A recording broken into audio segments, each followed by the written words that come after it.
এন্ডে ফলসাদের রড ঢোকাবো, এটা কিন্তু পুরা গাঁথনি উঠাই দিছে রাজমিস্ত্রি। এখন রড দেওয়ার জন্য এটা মনে করেন যে আমরা ডিল করে ফুচে করে নিচ্ছি। এই দেখেন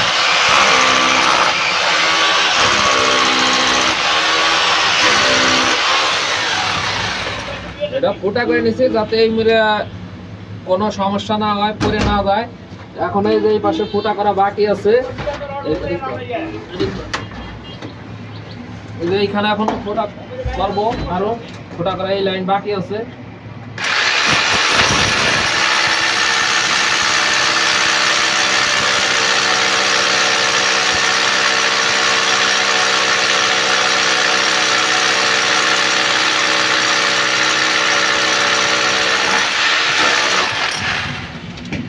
দেখলেন যে এটা ফোটা করে দিলাম, এখন এই পাশে ফোটা করবো।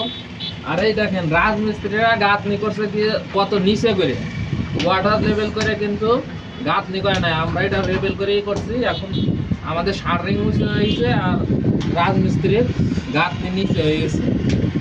অনলাইনে তো বড় বড় মিস্ত্রি রাজমিস্ত্রিকে অনেক প্রশংসা করে। দেখেন আপনাদের রাজমিস্ত্রিরা কিরকম করে গাঁথনি করছে।